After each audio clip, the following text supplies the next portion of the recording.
Hello, everyone. Welcome to the virtual Astoria Bookshop. We are so excited tonight to be hosting Darcie Little Badger for her new book, A Snake Falls to Earth. And she's here in conversation with Aiden Thomas. Before we get started, let me just do a little virtual event housekeeping. You can ask questions in the chat, or you can click the ask a question button at the bottom. We will get to audience questions at the end. You can also, if you have not already, which I know many of you already have, but you can click the button at the bottom of the screen that says buy a signed copy of A Snake Falls to Earth, and that will take you back to our website where you can order it. We ship nationwide. If you are international, we can do that. It is just very expensive to do so right now because the USPS Postmaster General is terrible. Please do keep your comments in the chat respectful. If there is any kind of harassment of any sort, we will boot you. Sorry, but don't just be nice. And now to our main event. Now that we've taken care of that, tonight's event is to celebrate the publication of Darcie Little Badger's new book, A Snake Falls to Earth.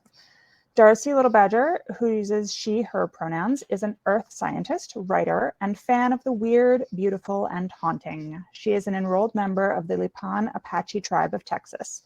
Her Locus Award-winning debut novel, Elatsue, was a national indie bestseller and an Astoria Bookshop staff pick, named to over a dozen best-of-year lists, and called one of the best 100 fantasy novels of all time by Time magazine.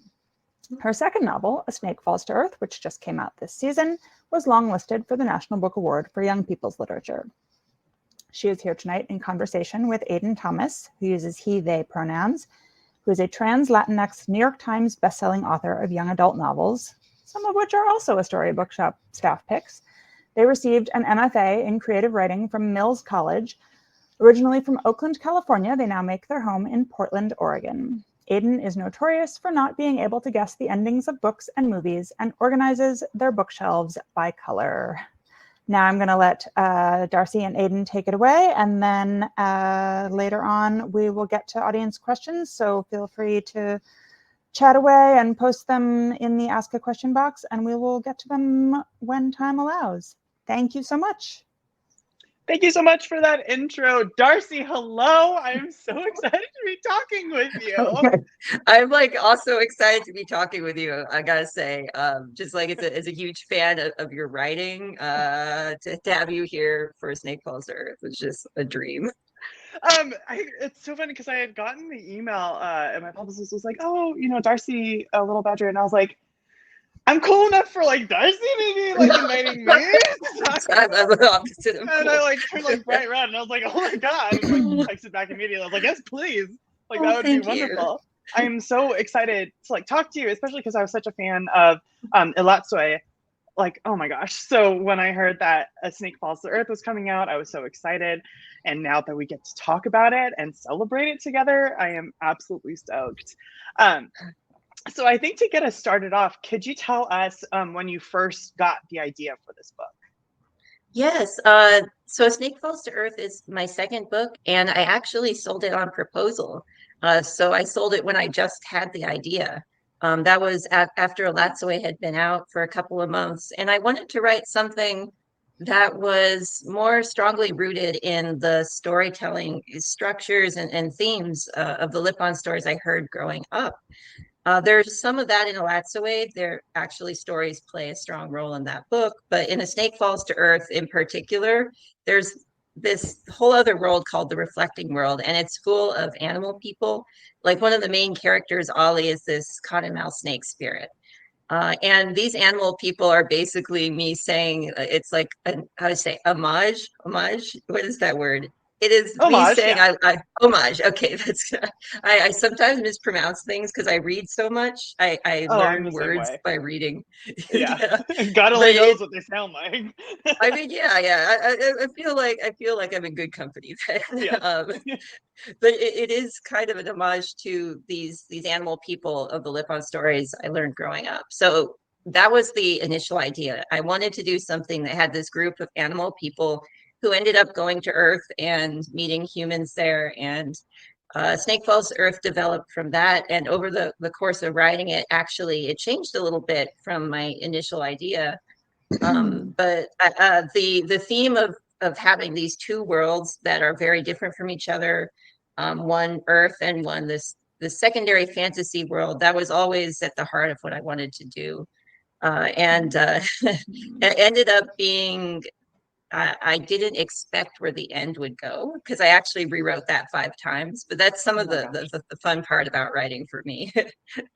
So what I'm hearing, are you more of a pantser than you are a plotter when it comes to Yes. story? Oh my gosh, I'm the exact opposite. But Oh no. I know. No, it's like a good thing to plan, I think. And that's actually my 3rd book. I want to be more of a planner, because with A Snake Falls to Earth, like, it was fun, but there were some points where I decided to change these huge plot points and realized I'd have to go back through the first half, like the first 100, 200 pages, and make sure that the continuity was correct. So yeah. some outlining would have helped with that, I think. How do you normally? Oh, go ahead. Sorry. I was like, yeah, well, next time you'll be able to try it out and see if it works for you. I hear a lot of pantsers, they like try plotting and they're still like, no, it like bottles me up. And I'm the opposite. I'm like, I need to know exactly what I'm doing. Otherwise, I'm going to end up somewhere lost and confused. And I've got to ask, like, even though I'm sorry for taking over the questions, how do you normally plan your books? Because I love your books, so something is working there. Okay, so for you and for anyone else in the chat who is a writer, I use Jessica Brody's 15-point beat sheet. She has a book called Save the Cat Writes a Novel, but she also has a Udemy course, which works better than me because I'm more of a visual learner. And that is so helpful because it lines out all of these important plot points that every book is supposed to have. And so the first thing I do is fill those out, and then the outlines just kind of expand and build upon from there. I think my contemporary that I recently sold, my outline is 52 pages, which is wild. But yeah, I do it very intensely. No one else has to do it like that. I'm just a little chaotic about it, so I have to have it super structured. So I gotta check out the book. Yeah, thanks for the fantastic. Totally. And there's a link. Oh yeah, there we go. There we go. You guys can just buy it there. So both the Latsue and the Snake Falls Earth are set in Texas on Lipan Apache homelands. Can you tell us a little bit about how you thought about the setting in Nina's story and in Ollie's story in the reflecting world? Yeah, and I find that a lot of the stories that I write, even short stories, tend to be based in Texas in some way. And part of me wonders if that's just me writing what I know. But in A Snake Falls to Earth, there is this added element of that being the homeland and being affected by, it's in the near future, so climate change has progressed a little bit. And I mean, we're already feeling impacts, but in Texas, there are lots of predictions about how things are going to change. And in Nina's world, hurricanes are becoming a little bit stronger at this point. Droughts and flooding and things like that are just being amplified. And that's something that Lipon people actually are dealing with now and are having to think about. How are we going to continue living on our homeland and also trying to reclaim more of our homeland, while also dealing with potential effects that'll make it more difficult, for example, to grow endemic crops, things like that, or make it more difficult for our elders to be safe if maybe their air conditioning breaks down. So there's a lot of questions, and I wanted in A Snake Falls to Earth to have this element that it's something that Nina and her family are fighting for and something that they're achieving, just that element of hope. And I really love Texas. I've moved a lot in my life, especially when I was younger. My family would move every couple of years, so I've been all over the place, but always just having that home in McAllen where my grandmother lived, and now in San Marcos where I actually am right now. It was just a reminder that I had somewhere to return to. And not only is this my home, but it was the home of on my mother's side of the family, going back until, we can't track our generations anymore, because at a certain point, Lipon people came down from the north to Texas, and that's really where my family's been here. And I just have a lot of love for that area. I sometimes have to convince people that Texas is a beautiful place because they've never been here before, and it's actually like a really big place too. You go through a lot of different ecosystems in a drive down from the north to the south, and for me, that South Texas area is especially because that's where my family originated. But there's a whole lot of beautiful places. But I think it's just that love infiltrates my stories in many ways. Yeah, I totally agree. I think in your stories, like they're very much a love letter to Texas with all of its complexities involved. And so kind of jumping off of that, even though A Snake Falls to Earth is fantasy, it deals with very real world problems like climate change, like you mentioned. What about writing in the fantasy genre made writing about climate easier, or did it make it harder, you think? Yeah, and it's almost like a fusion of me just always being a fantasy nerd. It was really among the first things that I started reading when I was like in elementary school. I just go to the fantasy sci-fi sections in the library and have always just lurked there growing up. So in a way, I always knew I'd be writing fantasy, but when I got my science background, also realized just how inspired I was by the natural world and things that I was learning. And it's almost like with fantasy, there are ways where you can almost symbolically represent some very complex subjects in a fun, book environment. And I'm thinking specifically of Elatsue, how I had these monsters that behaved like invasive plant species. And that's something I studied as an intern.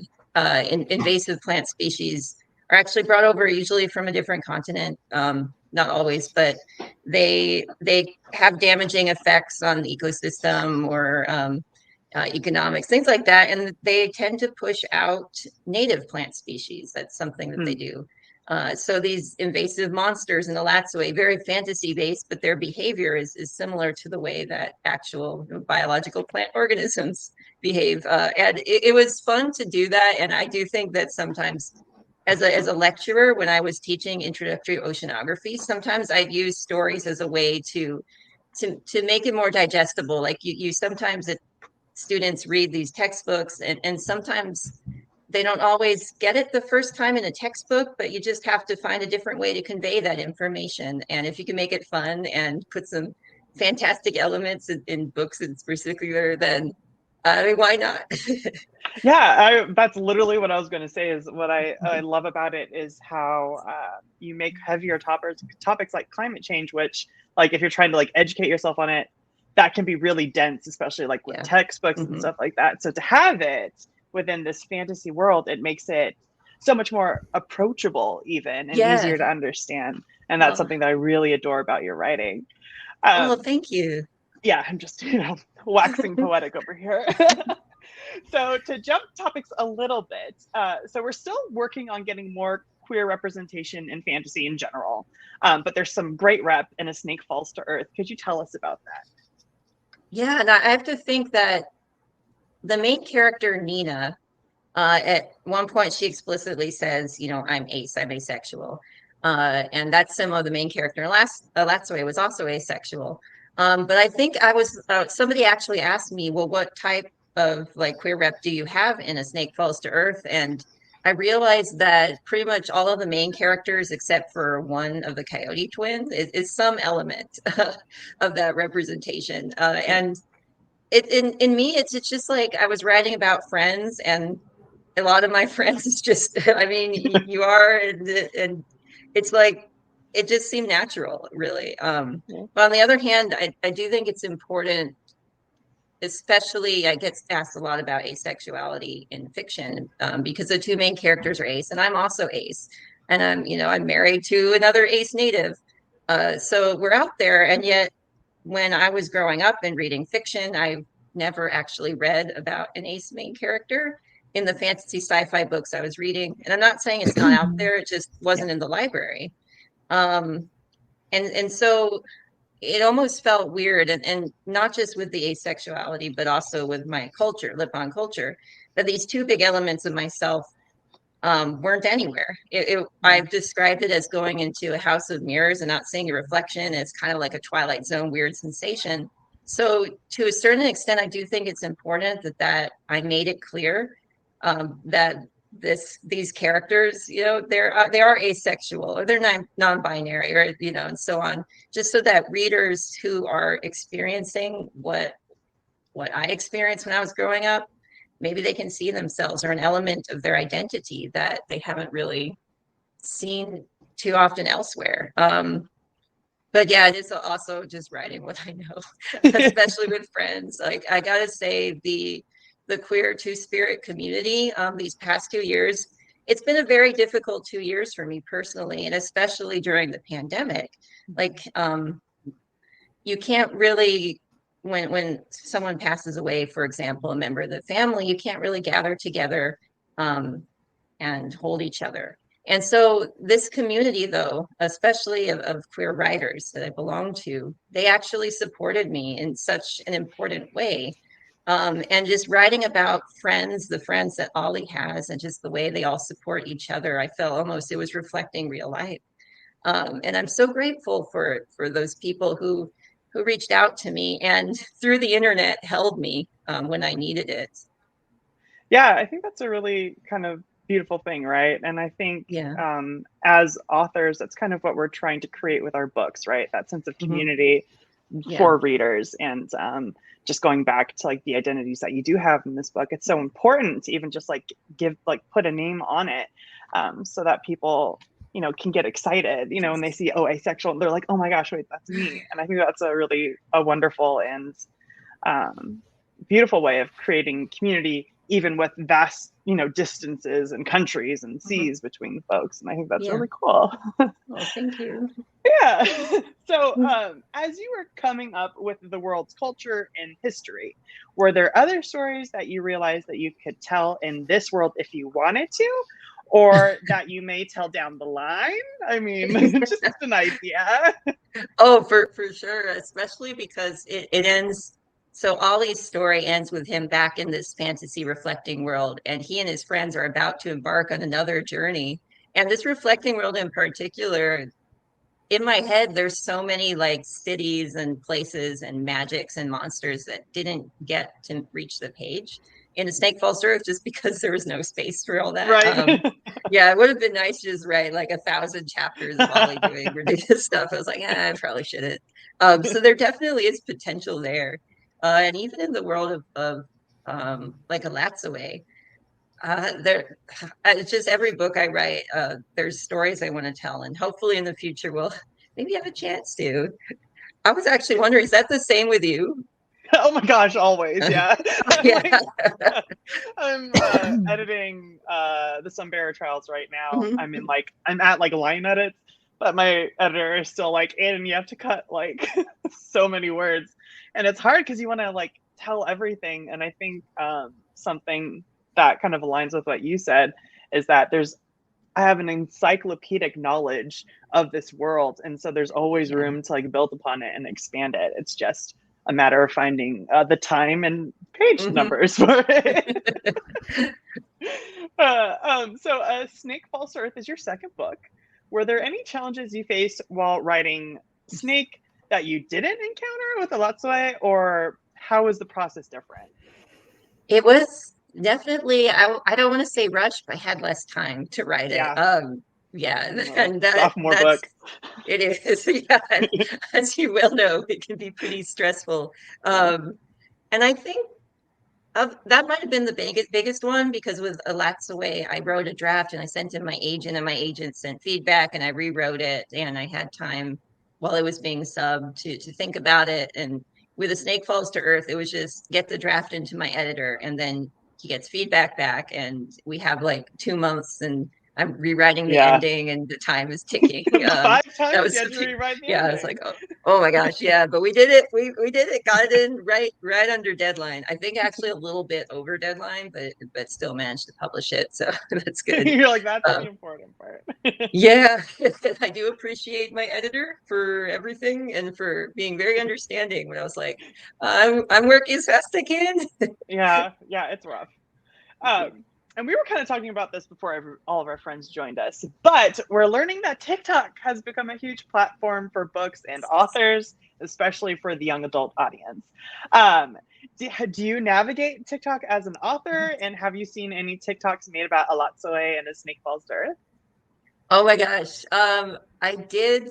So I started TikTok basically for Snake Falls to Earth. I researched social media just because there's this fake platform that's not YouTube, but it's kind of inspired by it and a little bit of elements of other things.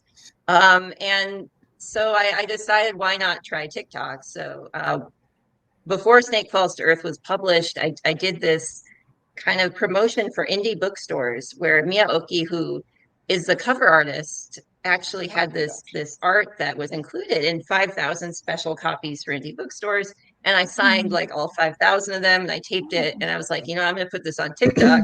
And like for a first one, it did pretty well. It got like, I think it's higher now, but in the first week, it got like 120,000 views. And I was like, whoa, you really... said pretty good? Yeah, that sounds pretty good, Darcie. I mean, definitely for someone with no followers in my first video. And so I put out a few more, and I need to return to that. I put out a video of my wedding dress that immediately got like 600,000, and that's when I got scared. I was like, I don't want to be perceived. Yeah, you're like, I'm being perceived a little too much right now. Yes, but I need to get back into that because, like you mentioned, there is this whole book talk side where I've seen I kind of keyed into the horror recommendations, and I've gotten some really good recs from that side of TikTok. I have not seen a Latsaway or a Snake Falls to Earth rec, but I haven't been on in a while. So maybe, but if not, it's still a lot of fun just to see what's all people are talking about. And I need to I don't know if I follow you, but I need to find you and follow you if I don't. Yeah, well, I'm pretty sure I found you and followed you, and I was like, oh my gosh, I was very excited.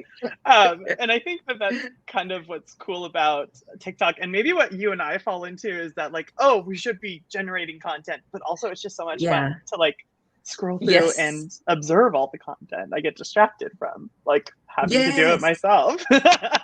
It's the kind of thing at first I was like, I don't understand why people like this. And then a few minutes later, the algorithm was like, I know what you desire. And I was like, oh, I love this. So many Chihuahua videos, my favorite. Or raccoons. Yes, raccoons are one of my personal favorites. Raccoons and possums, yeah. So there's so many great Lipon stories woven through the book.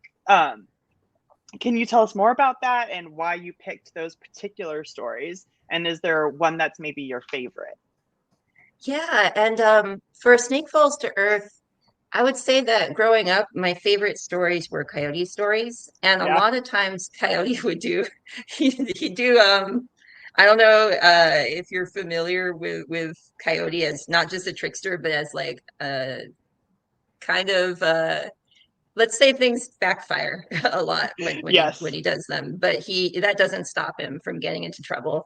And I love those. And in the Latsaway, I had one Coyote story inspired by that character. So with the Snake Falls to Earth, I was like, I kind of want to have Coyote characters, but they're really more inspired by Coyote's daughters, who are not their Coyote. They aren't like these messes of a trickster, but the characters in A Snake Falls to Earth are very inquisitive, and they're bold, and they study world shaping, which is the form of magic in this book. And so they in particular were some of my favorite to write, just because they were really inspired by these stories.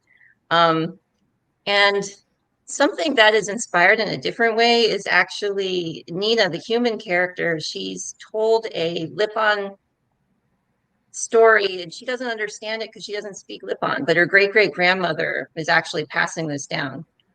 And even her great-great-grandmother, who is quite old, she's over 150 years old, and the book eventually explains why that's the case. It's definitely not typical for this world or any world, but even she doesn't really understand everything that she's saying, but that oral storytelling tradition maintains the pronunciation of words so well that she's able to pass it down. And the Nina character is through time and many years and help from Hickoria and also Lipon Dictionary, she's able to piece together meaning from this story. And the story itself, I made that up. It's pretty obvious once you read the book, but it's actually based on. So my great great grandfather would say something every morning, and that was passed down. And a lot of the meaning was maintained, but a lot of words, like the meaning was lost from them. So ended up being my mother and my generation. We had this prayer. We didn't completely understand what it meant, but we were able to actually, because these words were so well preserved, realize, oh, hey, that's what this word means. So now the meaning has been returned to this prayer. And I've actually been asked what is this for, and I can say it's actually towards the sun every morning, which is one reason I need to wake up in the morning more often. It's going to be encouragement, maybe.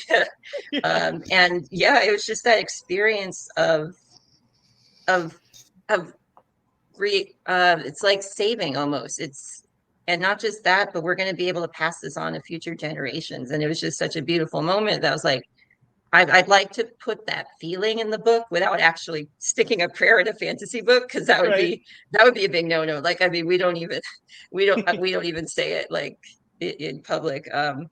So it was, I would say, one of the coolest inspirations for Snake Falls to Earth and a big plot point in it.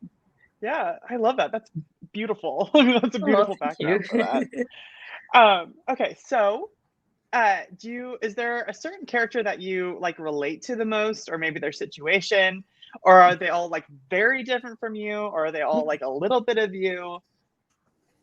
Definitely Ollie. I do need glasses. Like, I'm wearing contacts now, but um but not just because of that, also his personality and just the way he's trying his best really to survive on his own and trying to make friends and accidentally making enemies, and that's not his intention. And like, sometimes I feel like I'm almost stumbling along, especially when I was younger. That was a lot of I was so awkward as a young person. And really I relate to that aspect, and just the way that he is seeking out friends and finding almost the second family through the process is also very relatable. Hmm. With me, though, it's with the internet. That's where I found Yeah. all my friends, not going on like actual adventures through a forest. But but the characters, I would say that they all have like a little maybe element of myself, but they're so wacky sometimes. Some of the cast, like the Mockingbirds, definitely nothing like me. Uh, I wish sometimes that I was able to do like imitations like she does, but no. That's cool. Yeah, it's that was a good question. I get that question a lot, so I like to throw it at other authors and make them figure it out. I'm gonna ask that of you Yeah, you only if you should. want. All right. Yeah, are any of the characters based partially or fully on yourself? Um, it's funny because, like, specifically with Cemetery Boys, I think everyone sees Yadriel on paper and they're Mm, like, "Oh, that's your self-insert character." But mhm. I'm like personality-wise and like obnoxiousness level-wise, I'm definitely more of a Julian. And I think that kind of surprises people. But I yeah, love but that. those just like small elements. But Julian, Yeah. it was so. I think I realized I was like, "Oh, this is my self-insert character." When I realized how easy it was to write any scene with Ah, him in it, and I was yeah. like, "Oh, okay." I was like, "I'm seeing it now." That is, it's um, like sometimes not who you'd expect, even as a writer. I mean, truly, yeah, it surprises you every once in a while. Um, okay, so going back to you being a geoscientist, which is the coolest Mhm. thing ever, um, is You. is there any like potential plot elements that you've learned through your work that you really want to include in like a future book or something? Or one of your books that you've Oh, already written? yeah. That's interesting because like it's almost, you know what? I would like to. I once wrote a short story about whale falls, and I haven't Oh. found a way to put whale falls inside a book yet. But like, I think the short story, oh, it was one of the first I wrote. It wasn't even a pro publication. It was like semi-pro. And um I was like really, when I was an oceanography student, really compelled by the deep ocean just because of how weird it was. And if there's any way that I can get the deep ocean into a book, that would be amazing.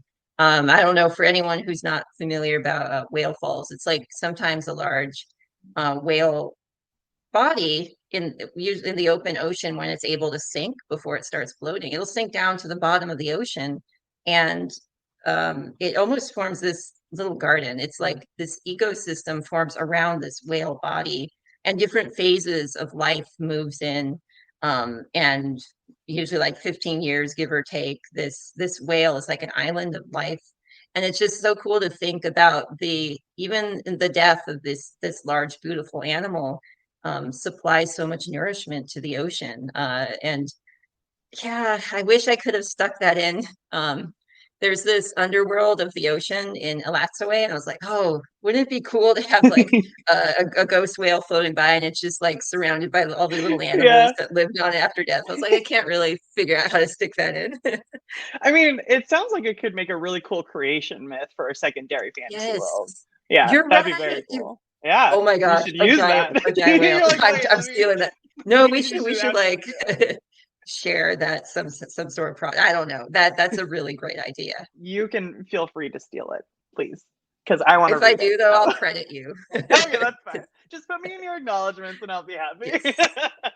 The creation. I love that. Oh, that would be so beautiful, though. Yeah, let's do it. Okay, so many times as POC creators, so people of color creators, we feel the pressure to be representative of our entire community in our books. Did you grapple with that? That's something that's always kind of challenging to me, my own writing. So I'm just kind of wondering how you interact with that. Oh, definitely. And it's so when I started Alatsaway, actually, there was almost nothing Lipon in, I guess, the wider consciousness of the United States. I've noticed that's slowly changing, which is amazing. You mentioned TikTok. During Indigenous Peoples Month, November, 2 Lipon TikTok creators were featured in their featured artists. I recently saw an ABC little thing where different Native people were saying, and one of the people was like, I am Lipon Apache. So I'm starting to see a lot more Lipon people, not just in media, but just in places where people know that we exist now.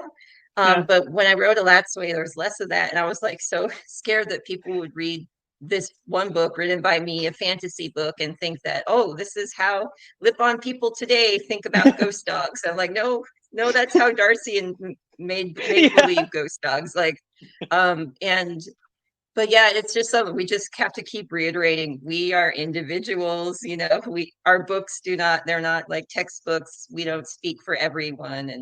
And that's not, like you say, it's something that I think that a lot of writers of color or Indigenous writers, and like that's something that we have to grapple with. But saying enough times and it's becoming more known. Maybe some of that pressure will be lessened in the future. Yes. But yeah, definitely, I'm a very weird person. So just like in any way, I'm definitely not representative of like a whole group of people. Just Darcie. You're like, listen, it's just me. Yeah, I feel that way a lot, so I can commiserate. Was there anything? I get this question all the time, and it's usually not my problem. I usually have the opposite problem of needing to generate more content for the book. But was there anything in like an earlier draft that you had to cut? And like, was that painful for you? Or because it would be for me. I think that A Snake Falls to Earth was such a blur that I can't remember what I cut, but I know I did cut a lot. Like, for example, the ending like was cut 4 times for the final one. Yeah. And with Alatsaway, there was actually a whole chapter that I just like got rid of. And it was in Alatsaway, there's one chapter told through the perspective of Ellie's mother. And I left that in because it actually ties in really well to Ellie's, as a protagonist, her journey through the book. It kind of explains a lot about the relationship between them. But there was also a chapter from the perspective of her dad, this veterinarian who like meets a coyote spirit along the way. And it was fun and I had a great time writing it, but ultimately it did not really contribute to the plot in a way that I felt would have strengthened the books. Like, Mm. oh, I thought of something for Snake Falls to Earth, and this even hurt my editor Oh, no. because he really liked this. It was a chapter told from the perspective of the water monster at the very end of the book as it was coming to the world. It was like found footage almost, just talking about like what these cameras saw as this monster passed over the land with the little snake in her hand. And I actually cut that because it just it hurt though. Maybe it could be a standalone short story. That would be cool. Yeah, or like an extra content or something like that. That'd be really neat. Yes. Yeah, I'd love I to should give that read away that. as some sort of, yeah, you're You right. should. That would be good. Yeah, I think that's a great idea. Monsters, yay. Yeah, I am a huge supporter of monsters in general. So the more monster content I can get, the happier I am. So something I love about this book, and we kind of talked about this earlier, but it's how much it features oral storytelling. Excuse me. Yeah. How do you see that as like a distinct form as opposed to like the written form, and how do you incorporate the two into your writing? Yeah, that can be difficult because I'm the stories when my mother would tell me. I kind of discussed this yesterday with on a panel, but it's not just the words that's being conveyed by oral storytelling. It's the inflection behind them. It's the whole physical movement of the storyteller. And also storytellers bring a little bit of themselves into each iteration of these stories. And yet they're also connected in this chain that goes back oftentimes many generations, depending on when the story originated. And that is difficult to certainly put in a paper book or a Kindle book. Narrated books, you add a little bit more of that almost like that acting into it, but still it's not quite the same. But on the other hand, when I write, I kind of think in my head what the stories would, or what the words would sound like if I was telling it to somebody, and hopefully that is conveyed. I was actually wondering if you have a similar like background, if like hearing stories growing up, and how that affects your writing. Yeah, I mean, we're big storytellers in Yes. my family, and it's the kind of the oral traditions, and like, everything that I know about kind of my past generations of my family are from these stories, and how I can, like, when I know my mom's about to tell a story, I know exactly the inflection that she's going to use and the pauses that she uses in it. And that's kind of like a really wonderful thing, but also I think it puts a lot of pressure on me to be like, okay, well, it's my turn to tell those next. So I'm always like listening very intently and being like, okay, I have to memorize this because I need to be the one that then tells those stories. Because in my culture, remembering your past loved ones are, very, very important in the continuation of, the family. And so that's always, there's always like a lot of concentration involved in being like, how would this sound? I'm also a very like visual writer. So I hear and see it. And then it's like, my problem is then translating all of that into words written on the page, which is very difficult. I mean, it's why you succeed. And that's why I think one of the strengths of your writing. Thank you so much. Oh my gosh, I lost my spot. Here we go. So you are also a writer for Marvel, which is very cool.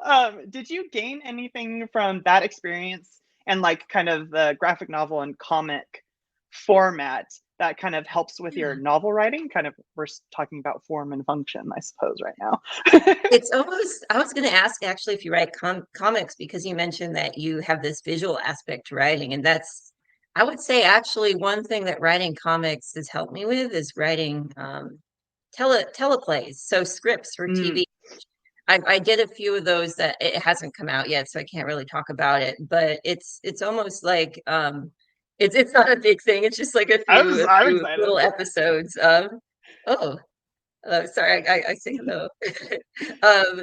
But it is almost like writing for TV, for movies, for comics, for these visual aspect things. I almost have to compartmentalize that with my as opposed to my novel writing, because it's my brain goes into these two different spaces. Yeah. And I have to shift between them, which is like just personally for me, if I'm going to be writing comics or scripts or things like that, and also writing a short story, I have to do them on different days. But Yeah. on the other hand, there are some people who are just like fluidly shifting between these mediums, and that's really impressive to me. But yeah, it's surprising how similar comic writing is to writing scripts for like Yeah. television. Yeah, and I've always wanted to like do a graphic novel or a comic, and I've had opportunities, but just not the time. Mhm. But I think the biggest challenge for me is that like I just won't shut up, especially when it comes to like describing things. So I would be relying heavily on my dialogue, which I feel like my Yeah. dialogue is what I'm always kind of working on. So I really want to, but I need to like learn more about it before I kind of dive into that world. But I I want to gotta very say, badly. yeah, graphic novel. I think that even some of your books would make like good, it's like maybe graphic novel spin-offs or, but that's Yeah, the type of thing in my future I would like to switch to graphic novels just because like I personally like to have more control over yeah, the what's the intellectual property, and I think that if you put a lot of work into something like 200 pages long, like a graphic novel, that's what you want to do. But it is fun too to write like 10 or 20 page things. Like I wrote a Superman thing recently it came out, and it was just so much fun to try to be in the head of this character that I grew up like loving, Clark yeah. Kent, and it was just like a great experience. So cool. It's like seriously the coolest. So just a reminder, we're gonna do a couple more questions before we go to audience questions. So if you have a question, click that little ask a question button, and we will probably get to it. So kind of to start closing us down, um, what is some advice that you would give to an up and coming storyteller out there? I get that question a lot, so I'm wondering what your advice would be. Oh boy.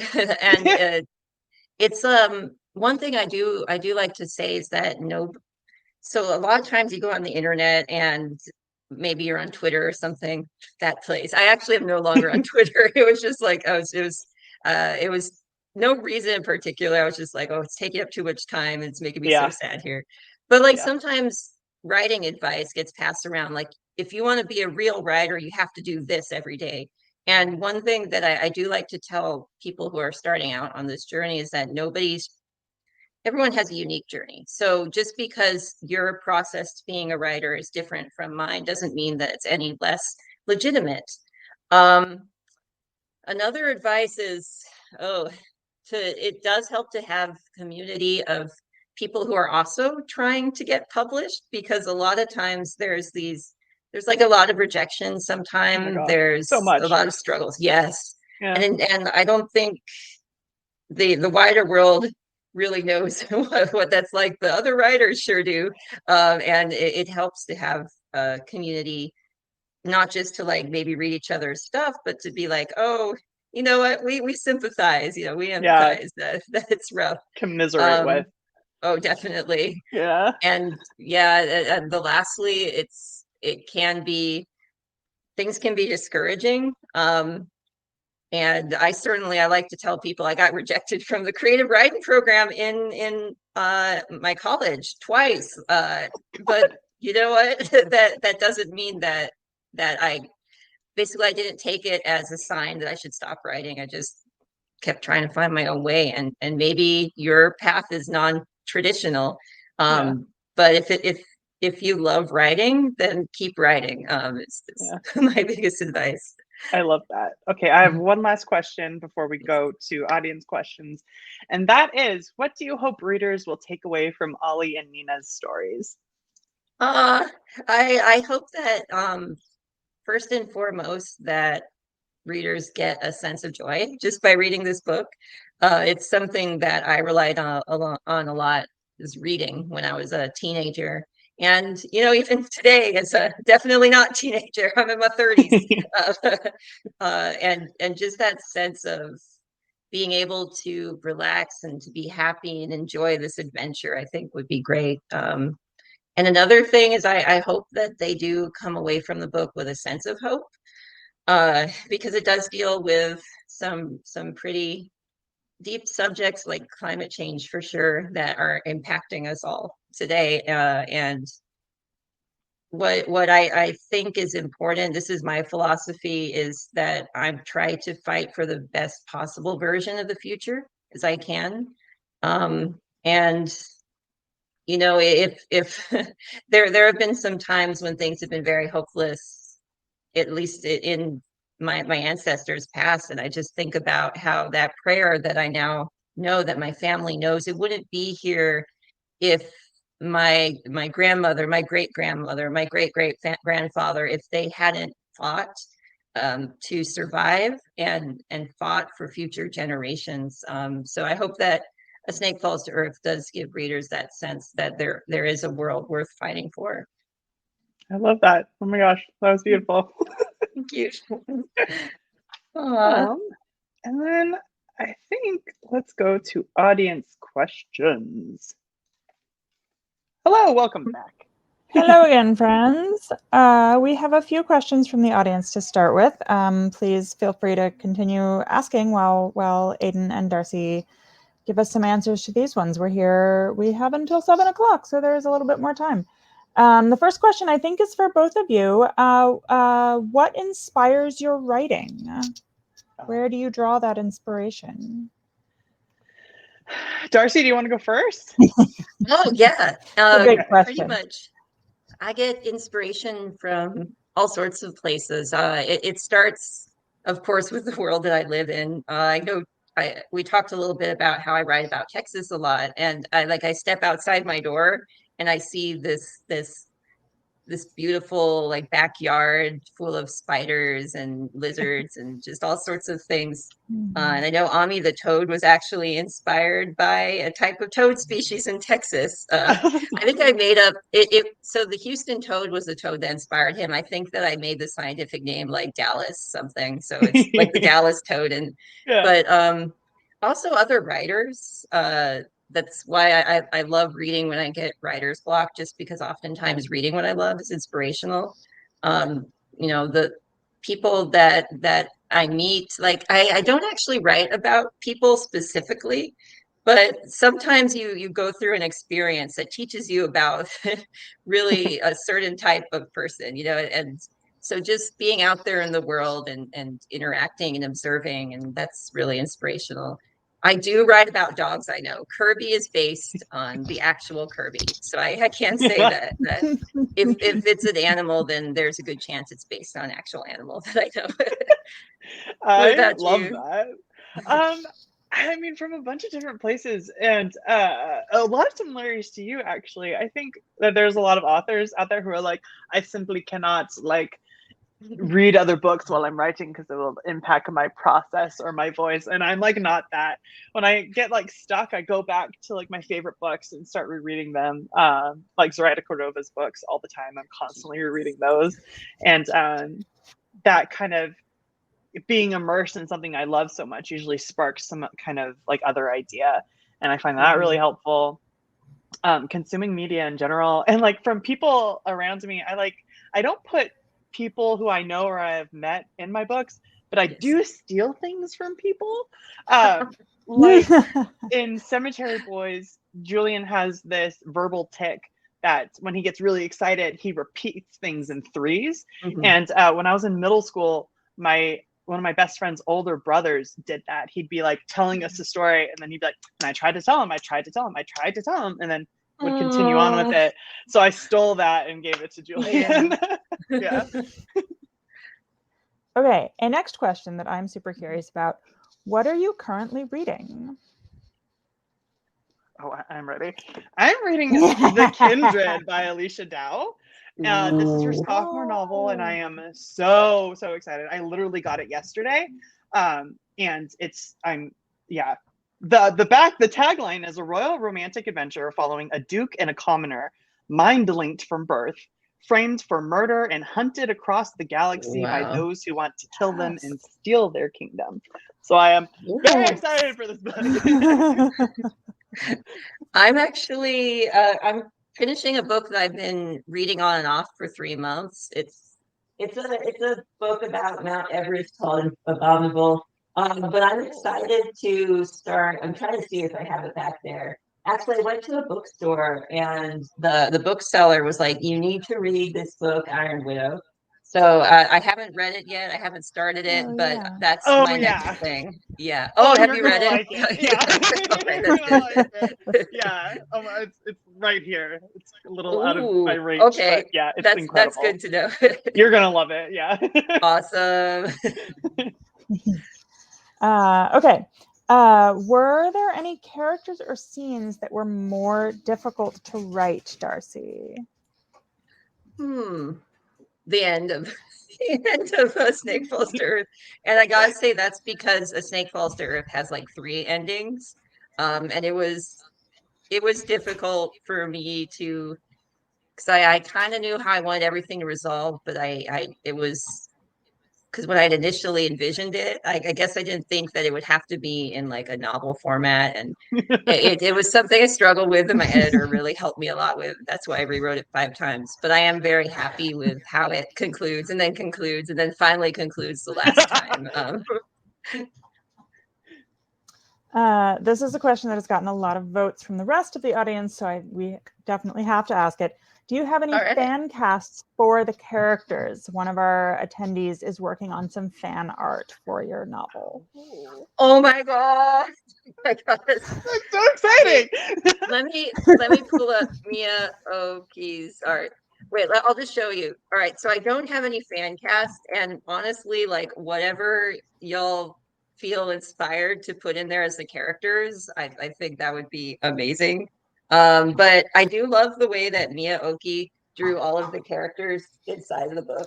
Like she just Yeah. gives them their I own little love style. that. So Yeah. that's fine. What about you?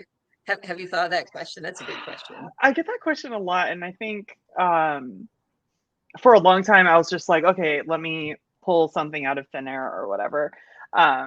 Originally, like I want to say like 10 years ago when I first thought of Julian, Danny Ramirez was the inspo for Oh, him, and I adore Danny Ramirez. But for Yads, I think the disappointing thing is that there's not a lot of trans Latinx young yeah. boy actors out there.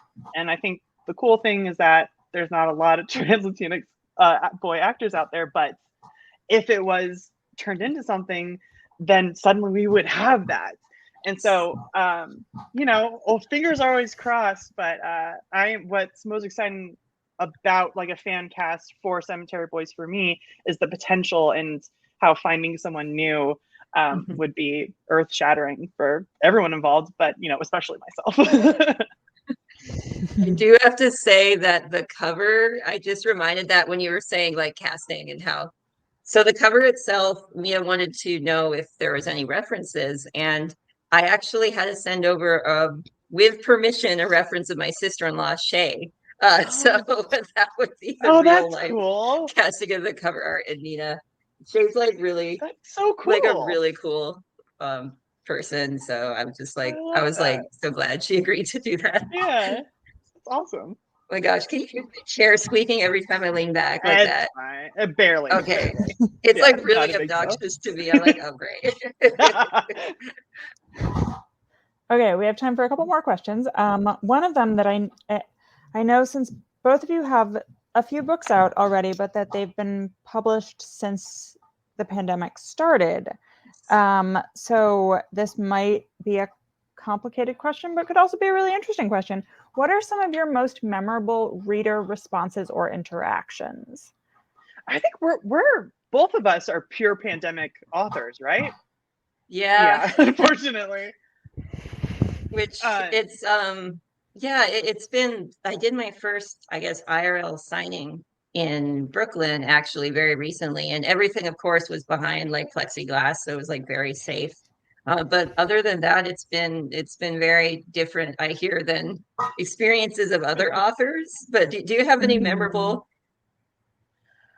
I think, I mean, the pandemic has been awful and continues to be awful, and I think one of the very few positive things that have come from it is publishing's shift to being virtual. And I think that that's important because it makes it like these talks even much more accessible to folks for a number of different reasons. But like, you know, my readership are traditionally like disenfranchised folks who wouldn't have access to or funds to, you know, fly out to New York or LA to come and see me talk. And so to have this virtual space where I can, you know, anyone who wants to like see me and talk with me or hear us together can. And I think that that's a really wonderful thing that I really hope that we hang on to as an industry when things start opening up more. So I think like just the online community, kind of like what you mentioned earlier, Darcie, has been incredible and so rewarding. And even though there's so many of these kind of milestones or like these big events that traditional authors are used to that we have lost out on, I think these kind of new ways of interacting with readers is, I'm so grateful and really excited about those. So yeah. Definitely for me, it's been fan art. So oh my gosh, yes, thank fan you. art, yes.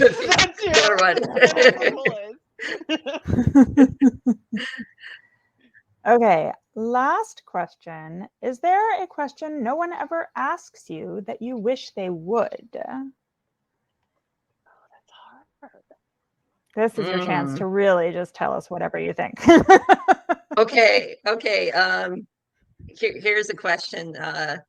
So Darcie, what do you like to do in VR? Beat Saber. I'm on the leaderboards of several Beat Saber songs. Although it's I'm so excited.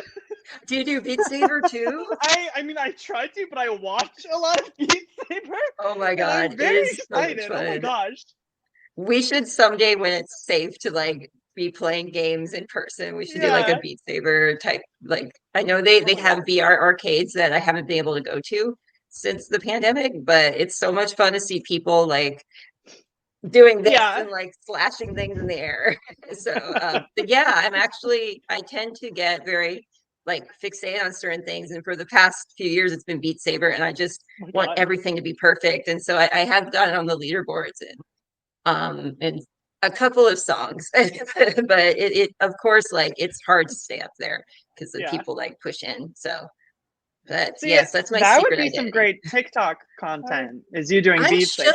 I should. You should hecka do that. Gotta figure out how. Yeah. Oh my gosh, I'm gonna start doing that. Yes, please do, and then just tell me so I can like be on it. I agree. Next author talk. Yeah, there we go. I think for me, I always want people to ask me about Easter eggs that I put in my books because there's always so many.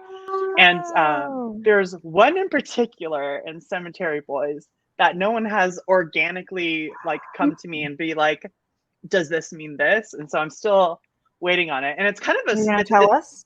It's a spoiler for kind of the twist at the end of the book. Okay. But I can say that it has to do with a character's name and a reference to a Disney villain. So everyone go to the book, like if something go grab it off your shelf. Yeah.